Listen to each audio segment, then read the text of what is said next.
So coming into week 6, we looked at the opening of the show. This is really exciting for, I think, everyone, because we're finally starting to set and plot everything, and everyone knows where they're going to be and what they're going to be doing. The show starts out with the evacuees coming on stage in the midst of World War II, where they're going for safety. People offer their homes and their houses to take care of these children. And obviously in the book C.S. Lewis set, the 4 kids remain together waiting for their Aunt Doreen. I think there's more research about the evacuees and World War II in my scrapbook. It's very interesting to see how this has been placed on stage, how the children are literally herded in lines, and families will come over to these children and just solely by their appearance look them up and down and decide, yes, I'll take you home and I will make sure that you're safe just because of the way that you looked. The Pevensey family obviously clearly want to stay together. I can't imagine what it must have been like for children that had siblings and were split apart from their siblings, because obviously in situations they might not always have stuck together.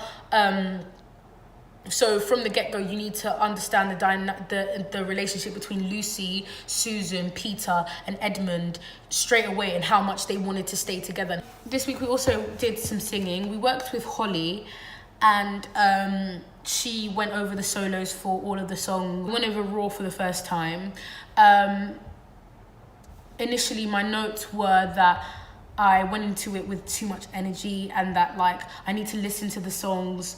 I need to listen to the lyrics of the song and work on my dynamics in terms of starting the song as Alan and growing slowly into Aslan. So that's something I'm going to have to look at in my own time. The challenge that I came across was that initially I was put into one of the lower groups in terms of harmonies for Raw, and as I am now the main singer on the song Raw, I can't do that. I got quite comfortable in the low range, and I do have a low range voice, and I am more comfortable singing down there rather than higher. However, I'm going to literally have to overcome my fear of singing high. It's also like a pop song, so it can't be in my head voice. It has to be strong. It has to convey the message of power. We also had a voice workshop with Sam. I think this was very, very, very useful for me and the entire company, because a lot of the Christmas show is going to be a lot of wacky characters with a lot of wacky voices.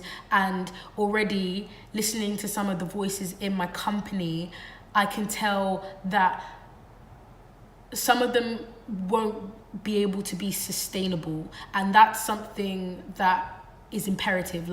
For me and for Alan, I need to find a voice that is that conveys what I want it to convey. I need Alan to be very. A note that I received is that the audience members should want to pick up Alan and take him at home. So he has to be quite cute and warm and friendly. And if I am going to do that, I need to find a voice that I'm going to be able to sustain for 14 shows. So it's not something that is only going to be for an hour. And I think there's a lot of voices that you can do for just a second, and it might be funny, but something that is sustainable is very different to something that is just funny. So the voice work with Sam, it's all about putting too much pressure on our throats, going too high, breaking our voices, putting too much energy into our voices and stuff, screaming. And I think a lot of actors have resorted to just screaming. And sometimes when I found in the company, when people do accents, it's inaudible. And listening to the same dialogue again and again, it might be funny for us as a company because we know what the dialogue is. However, for an audience member, if they can't understand the way that the person is saying the joke, they're not going to understand the joke. A lot about breath support and how important that actually is. I think I'm going to spend a lot of time improving my lung capacity, because even just not only for talking but for singing, having good lungs is quite important, especially for a monologue. you need to know the places where to breathe so that it doesn't disrupt the flow of the dialogue. We also had the opportunity to go to Falmouth University and look at the courses there.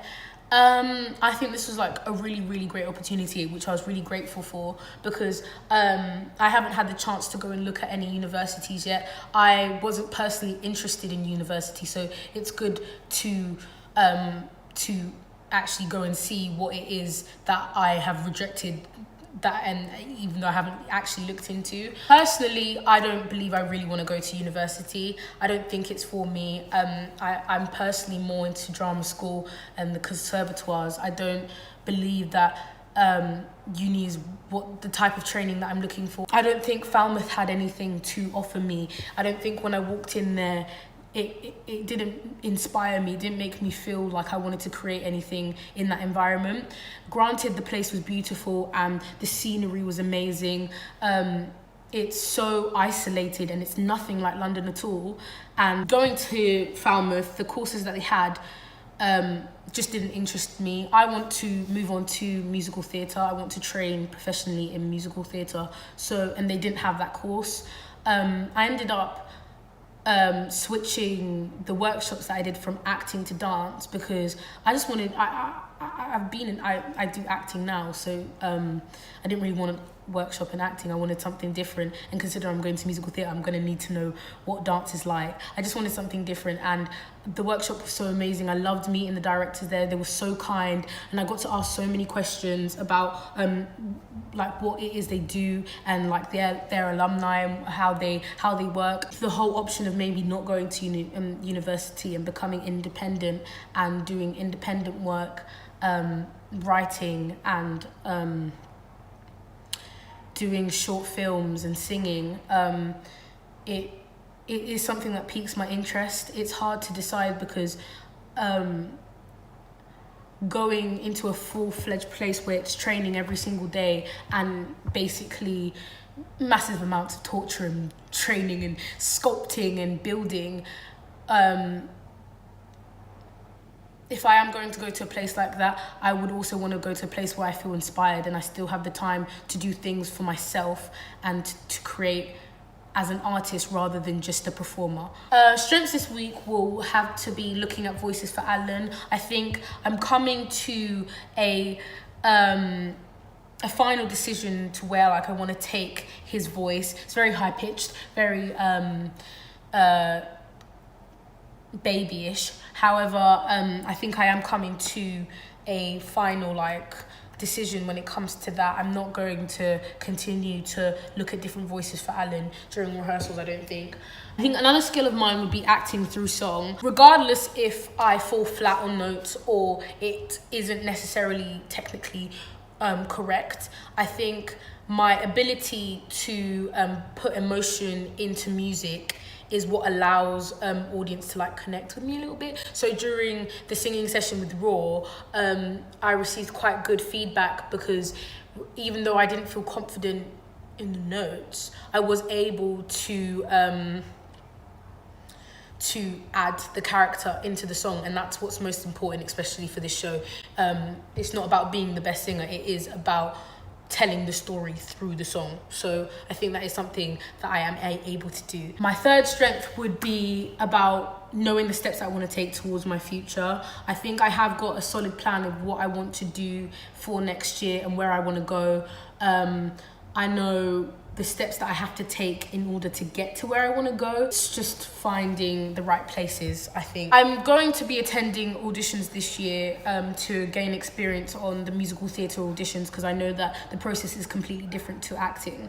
However, I don't assume that I will be getting in, considering my lack of experience in dance. And my plan is to apply for the MT course in Miskin and get a year of training here, build up my dance as well as my singing, continue to go to singing lessons and dance courses throughout the year to help me improve and get to a better level at dance. My weaknesses this week would be being able to maintain focus during rehearsals when I am not involved in the rehearsal process. It's very easy to become distracted on the sidelines when other actors are on stage, because we go through things again and again, and you lose interest, obviously. However, I think there's always so much to learn from watching other people. So if I just need to distance myself from other people in the company and just find the time to like literally watch and listen to what the directors are telling them, because it is something that I can take for myself and into my own character, regardless if it is completely different. It is something that I am learning from. Again, this week, stamina, singing and dancing is just atrocious. I think it's a weakness not only for myself but the entire company. Watching us go do warm-ups and then go into practice songs. We'll practice a song, the song sounds great, we'll go to do the dance, and all of the harmonies have just disappeared and everyone's singing the same note. So we really need to figure out a balance between physical activity and breath support and singing at the exact same time. That's just something we're going to have to work in our warm-ups a lot more, because it's just not where it needs to be, in my opinion. Another weakness of mine would be my confidence still in Raw. I just feel this song could be so much better. So it's just down to me to practice the song as much as I can. There's nothing to be said apart from that.